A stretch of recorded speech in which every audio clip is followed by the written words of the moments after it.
Hello everyone, my name is Technical Sergeant Brandy Blea. I'm a technician here at the Air Reserve Personnel Center, and I will be providing the points management virtual ARC orientation briefing to you all. So this is an overview of what we're going to be going over. We're going to be discussing the responsibilities both at ARPC and the unit level. We're going to discuss the law, regulations, and policies that govern our processes. We'll be discussing the anniversary date, formerly referred to and known as the retention retirement date. We're going to be discussing the point categories: maximum points credible for retirement, satisfactory service, credible service, non-credible service.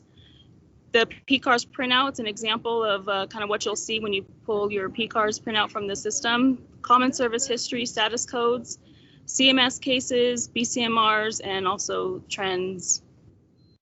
So the responsibilities here at the ARPC Points Management Branch, we are responsible for building and maintaining service history and points for all Guard and Reserve members.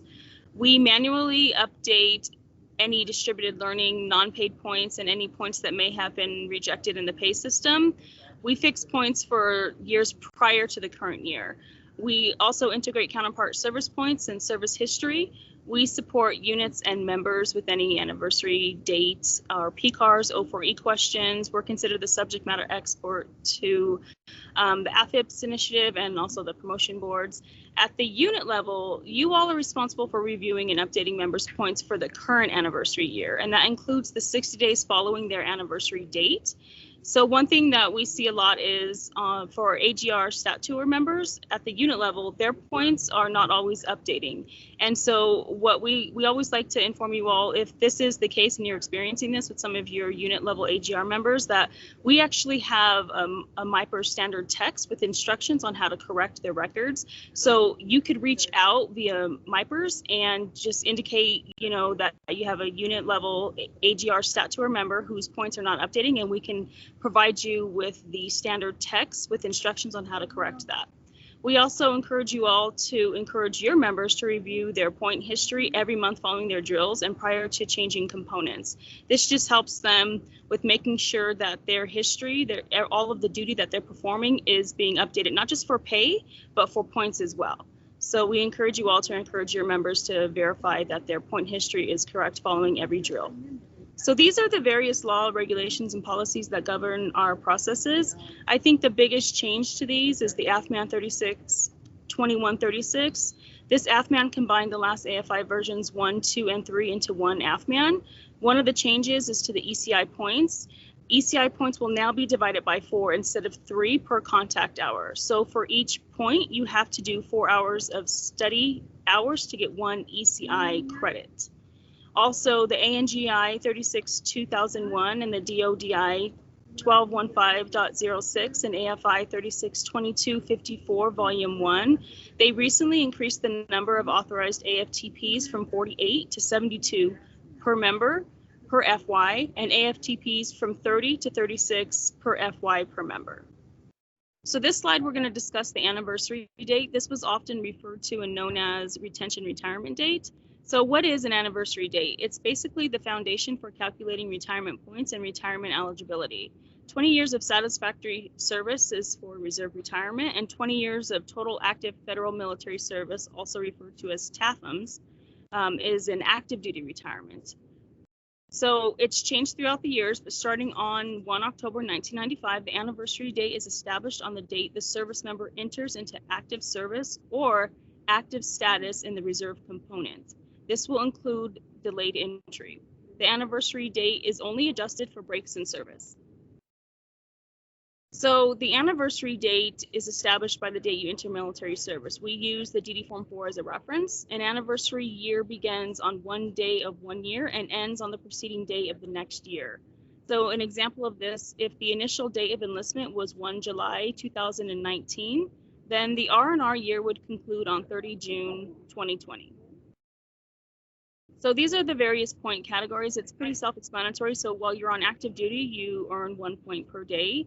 In active duty for training, you receive 1 retirement point for each attendance at an IDT period or period of equivalent instruction. Essentially, it's 1 point for every 4 hours worked, not to exceed 2 points in any one calendar day. For funeral honors, you accrue 1 retirement point for each day in which a service member performs funeral honor duties for at least 2 hours. And distributed learning, we briefly discussed this. The service member receives 1 retirement point for every 4 hours of distributed learning, and that is per DODI 1215.07. Membership points, a maximum of 15 retirement points per year for reserve component members in an active status. Membership points are prorated for partial years in accordance to the DODI 1215.07, Table 2. So this slide here is for everything other than the active duty column on the PCARS Serve. The maximum inactive duty credit applies to a combination of IDTs plus any distributed learning plus any membership points. This formula equates to the max IDT credit. It's changed throughout the years, as you can see, but currently 130 points is the maximum IDT credit for anniversary years closing on or after October 30th, 2000, but before October 30th, 2007. A maximum of 365 retirement points or 366 retirement points in a leap year may be credited for any anniversary year. This is the distributed learning reference. We're briefly going to be discussing the distributed learning process. So any distributed learning inquiries need to be submitted via MIPERS. Please include any applicable documentation to the incident for the ARPC PCARS technicians to complete an audit. Reservists who complete developmental education via ADLS, they must register for the course through their servicing force support squadron or equivalent in order to receive point credit. Reservists are only authorized to complete other service developmental education via advanced distributed learning after first completing the comparable level of Air Force developmental education. Reservists are not authorized to enroll directly with other service schools offering developmental education, and any developmental education completed using such means will not be creditable for points. So this slide discusses satisfactory service. A year of satisfactory federal service for retirement is awarded when a member earns at least 50 points. This includes any membership points for the entire anniversary year. You have to actually complete the entire calendar year. So if you separate a day before, you won't get a satisfactory year, even though you have the max points for the year. A partial year of satisfactory federal service for retirement is awarded when a member earns a minimum number of required points. This includes prorated membership points during a partial anniversary year. This only applies when a member ends their active commitment and has the civilian break prior to their anniversary date. There are 2 slides that I'll be going over. This first slide is Table 1 from the DODI 1215.07. This first slide highlights the number of points needed for a good partial year. A service member with a break in service must meet the minimum retirement point requirements set out in this issuance to earn a partial qualifying year. For instance, if you work 0 to 8 days in an active duty status, you'll need at least 1 point in order to have a good year. For partial years, we always suggest that you follow up with the retirement department with any questions or concerns. This second chart's highlighted the prorated membership points for partial years. This is Table 2 in the DODI 1215.07. Members need to have worked at least 13 days in an active status in order to receive 1 membership retirement point for any partial year. This is a list of all creditable service components. Basically, any points that are earned while in these categories would be included in your PCARS Serve. This is a list of non-creditable service. No points will be earned for any time spent in a non-creditable status. The one status that I would like to discuss further is the retired reserve, because we get a lot of questions about this. So this is the period of time following your retirement, and you have your 20 satisfactory service years, but you're put into a retired reserve status, which pretty much means that you can be recalled. During this time, you're not considered a civilian, but you're not required to participate. It's basically a gray area between retiring up until you get paid at age 60. There's a special passcode that you're put in during this time. So this is an example of the PCARS computer printout that you'll see when you're reviewing your record. So one of the first sections that I'll go over is the anniversary date. It's recorded in month date format. When looking at the record status section, you want to see an either a 47 or a 44. If you see anything else, something is wrong and needs to be corrected. For instance, 41 means that your PCARS data capture is incomplete.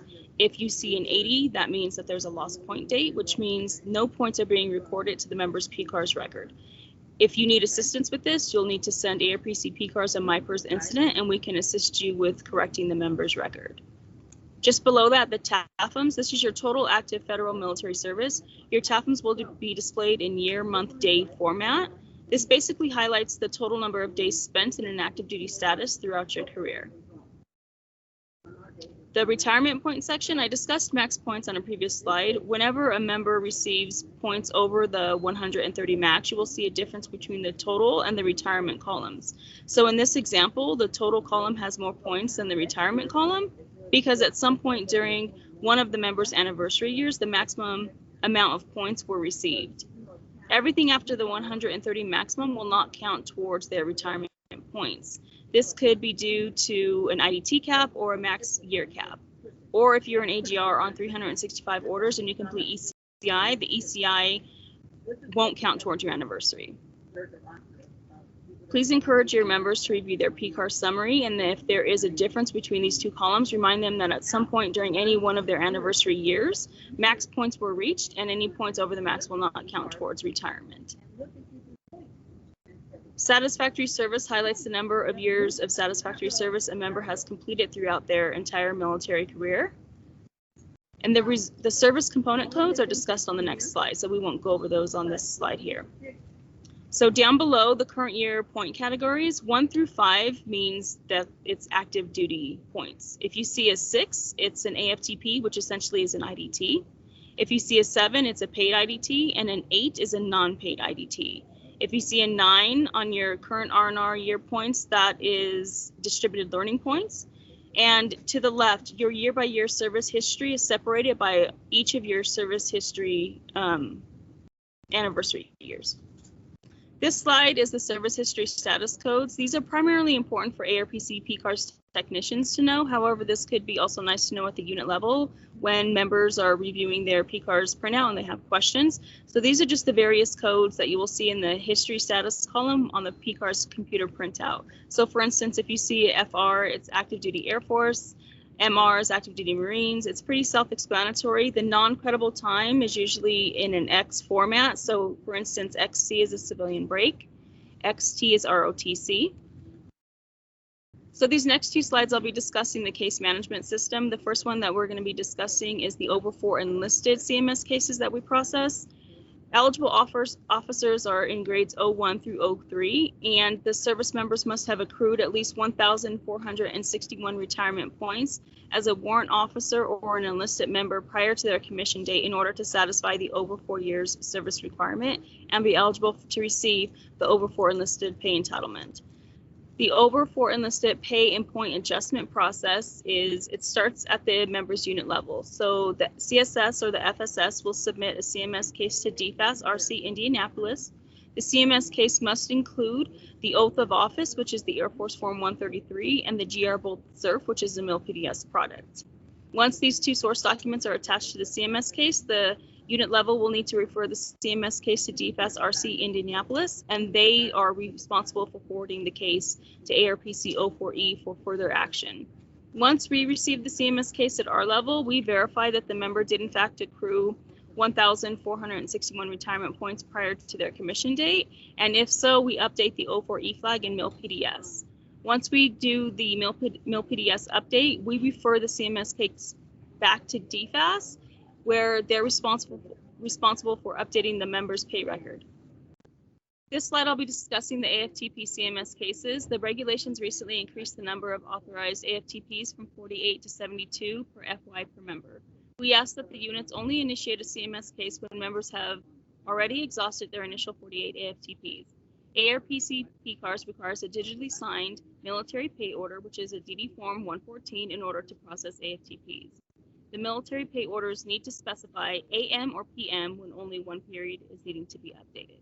The AFTP pay and point adjustment process, the unit level submits the CMS case to DFAS RC similar to the 04E CMS cases.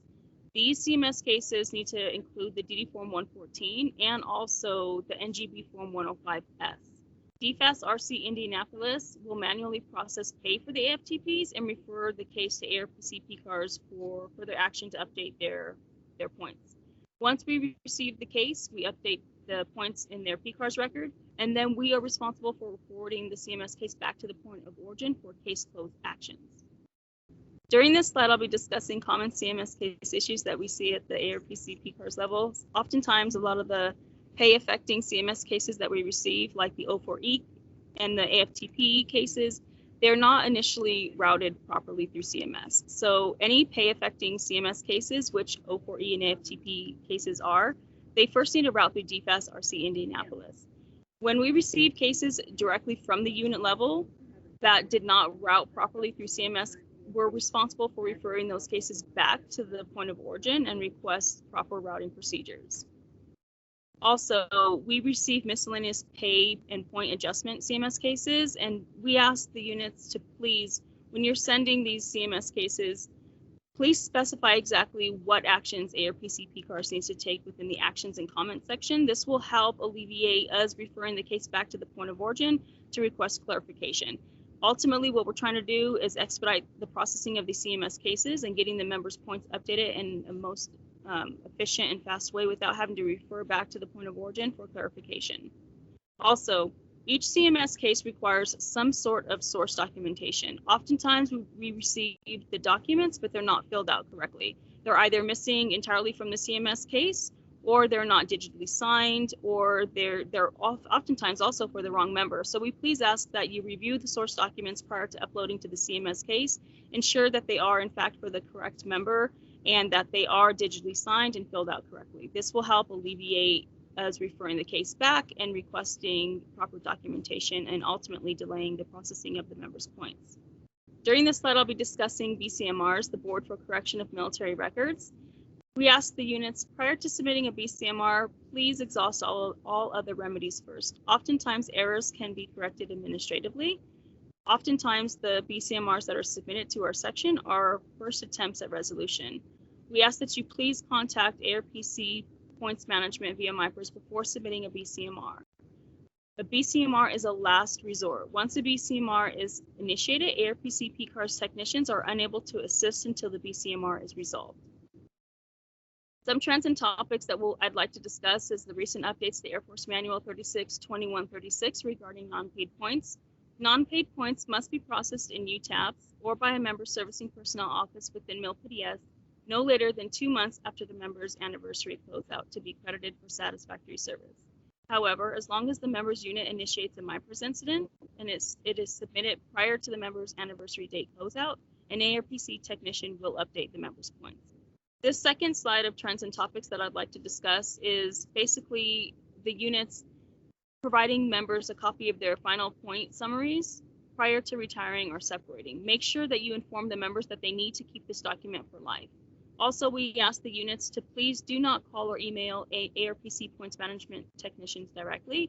Instead, we ask that you submit a MIPERS incident for additional assistance. Please ensure that the MIPERS incident includes a contact phone number for the member in the event that we have to reach out to them directly. This slide highlights an email reminder that goes out 120 days prior to your anniversary date. The message will not go out to people on active duty orders. We ask that the units let your folks know if they are not on active duty orders and they are not receiving this reminder to please contact their servicing personnel office and verify their email address in MIL-PDS is current. We try to emphasize this as much as possible because when members don't check their points, they are not getting the credit for the duty that they have performed. So please inform your unit members to verify that they are in fact receiving this record check reminder. This concludes the virtual ARC orientation points management briefing. For any additional questions or concerns that you may have, we ask that you please submit a MIPERS incident. Thank you.